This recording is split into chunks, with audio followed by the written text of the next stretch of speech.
အားလုံးပဲမင်္ဂလာပါခင်ဗျာထောက်ပါဝင်တဲ့ channel မှာကြိုဆိုလိုက်ပါတယ်ဒီမြင်နဲ့မှတ်သားစရာဘူးရရစရာများကိုအမြဲတင်ဆက်သွားမှာဖြစ်လို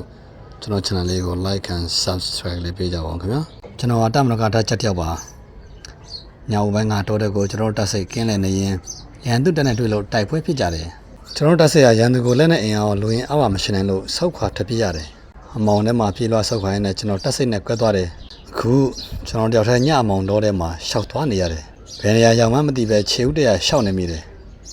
ကျွန်တော်ညာဘက်လက်ပေါင်းမှာကြီးစံတစ်ချက်ထိမှန်ထားလို့ဒဏ်ရာကသွေးတွေထွက်ပြီးအရမ်းနာနေတယ်လူကမောနေပြီးရေလဲငတ်နေတယ်ဒဏ်ရာကသွေးတွေထွက်များလို့အကောင်လာတာကြောင့်ကျွန်တော်ရဲ့ခန္ဓာကိုယ်ကိုမြေပြင်ပေါ်ပြစ်လက်အိတ်ချလိုက်ချင်တယ်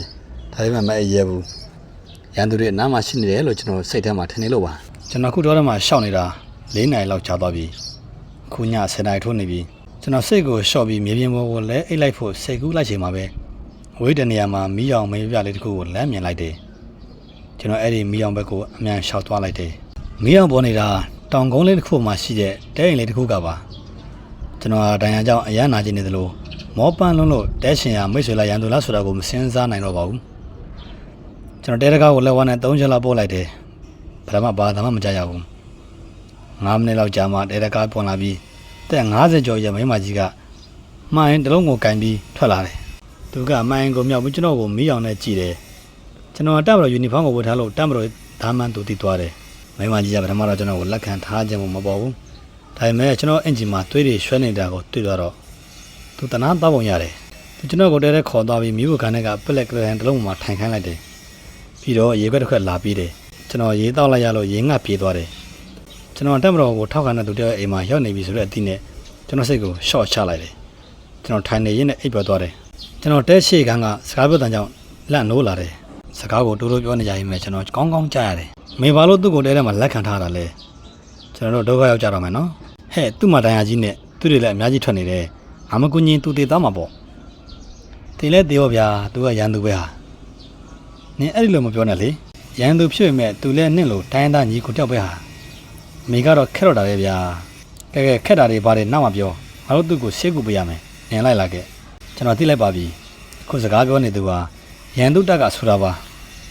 ကျွန်တော်ခုမှသတိရလိုက်တယ်ကျွန်တော်တနတ်ပါမလာဘူးပြင်းလွှားရင်းနဲ့ဘယ်ကြနေမှမသိတော့ဘူးကျွန်တော်မှတနတ်ရှိနေလေ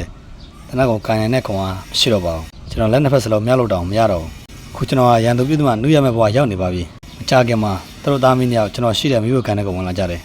မပြည့်သူရဲ့လက်ထဲမှာကင်ထားတဲ့မိအိမ်ကအလဲအောင်ကြောင့်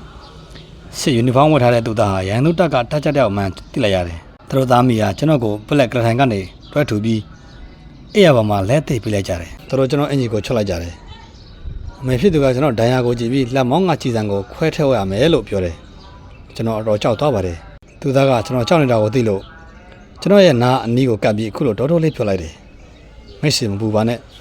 မရအရင်တုန်းကဆေးရုံမှာလောက်ခဲ့တဲ့သူနာကျူဆရာမကြီးပါသူဒဏ်ရာရသူတွေကိုခွဲစိတ်တာတွေအများကြီးလောက်ခဲ့ပူပါတယ်မကြခင်မှာအမေဖြစ်သူဟာရင်နေပူတဲ့ထည့်ထားတဲ့တန်စလုံးတစ်ခုရဲ့ကွမ်းလိုက်တွေရဲ့ဓာမြောင်တစ်ချောင်းရဲ့ယူလာပြီးကျွန်တော်ဒဏ်ရာကအချီစံကိုခွဲထုတ်ယူဖို့စလုပ်ပါတယ်အမေဖြစ်သူကဓာမြောင်သွားကိုအေးပြန်နဲ့တေချာတုတ်တယ်ဓာမြောင်ဥချွန်ကိုဒဏ်ရာနေရတယ်လို့ထိုးသွင်းပြီးချီစံကိုကော်ထုတ်ဖို့လုပ်နေတယ်ထုံစည်းမေးစရောပါလို့မခံမရနိုင်အောင်နာကျင်လုံးလို့ကျွန်တော်သတိလေးအမေမျိုးသွားတယ်ကျွန်တော်အိယာကနိုးလာတော့မနဲ့ရောက်လို့နေတောင်ထွက်နေပြီကျွန်တော်လက်မောင်းကဒဏ်ရာကိုပတ်တိစီရတာကိုတွေ့လိုက်ရတယ်အမေဖြစ်သူကဆံပြုတ်ခက်ကိုကင်ပြီးကျွန်တော်ဂရနာကိုရောက်လာတယ်သူကညကမင်းလက်မောင်းကချီစံကိုအမေခွဲထုတ်ပေးလိုက်ပြီးဒဏ်ရာတက်တာတော့မဝါဒီဆေးလေးတွေတောက်ထားလိုက်ကျင်နာတဲ့လေရန်နဲ့ပြောပါတယ်ကျွန်တော်ကဟုတ်ကဲ့အမေအခုတော့အတော်တက်တာနေပါပြီဒါနဲ့ညကထွေးတဲ့အမေသားကောလို့ပြန်ပေးလိုက်တယ်သူကအေးဒီမနေ့အစောကြီးတူတာကိုပြန်သွားပြီအမေကသူ့ကိုတားကြောင်တူတာကိုတည်းမပို့ဖို့ပြောလိုက်တယ်သူကအမေစကားကိုအမြဲတမ်းမြေမကျနားထောင်တတ်လို့တူတာကိုပြန်ပြောမှမဟုတ်ဘူးဆိုတာအမေပြောရပါတယ်ငါသားလျံကောင်းသွားတဲ့အထိဒီမှာပဲအနားယူနေနော်လို့ပြောတယ်ကျွန်တော်အမေစကားကိုကြားတော့ဝမ်းတာဝမ်းနဲ့ငိုချလိုက်တယ်ကျွန်တော်ဝမ်းသာတာကလူသားချင်းစာနာသိရှိတဲ့ဒေသားမင်းနဲ့တွေ့လိုက်ရလို့ပါဝမ်းနေတာကကျွန်တော်တို့တိုင်းသားညီကိုတွေဟာရန်သူတွေလိုမုန်းလိနေကြပြီးချင်းချင်းတက်ဖြတ်နေကြတဲ့အဖြစ်ကြောင့်ပါဒီခါကျွန်တော်ခေါင်းထဲမှာအတွေ့အကြုံပေါ်လာပါတယ်အဲ့ဒါကကျွန်တော်တို့တိုင်းသားညီကိုတွေအချင်းချင်းရန်သူတွေလိုတယောက်မတိုက်ခိုက်မတက်ဖြတ်တင်ကြဘူးအမှန်တကယ်ကျွန်တော်တို့တုတ်တင်ဖယ်ရှားတဲ့နာကတိုင်းသားညီကိုတွေကိုအချင်းချင်းမုန်းတီးစေတဲ့အကြောင်းတရားတွေပါနားဆင်ပေးကြရတဲ့အားလုံးကိုကျေးဇူးတင်ပါတယ်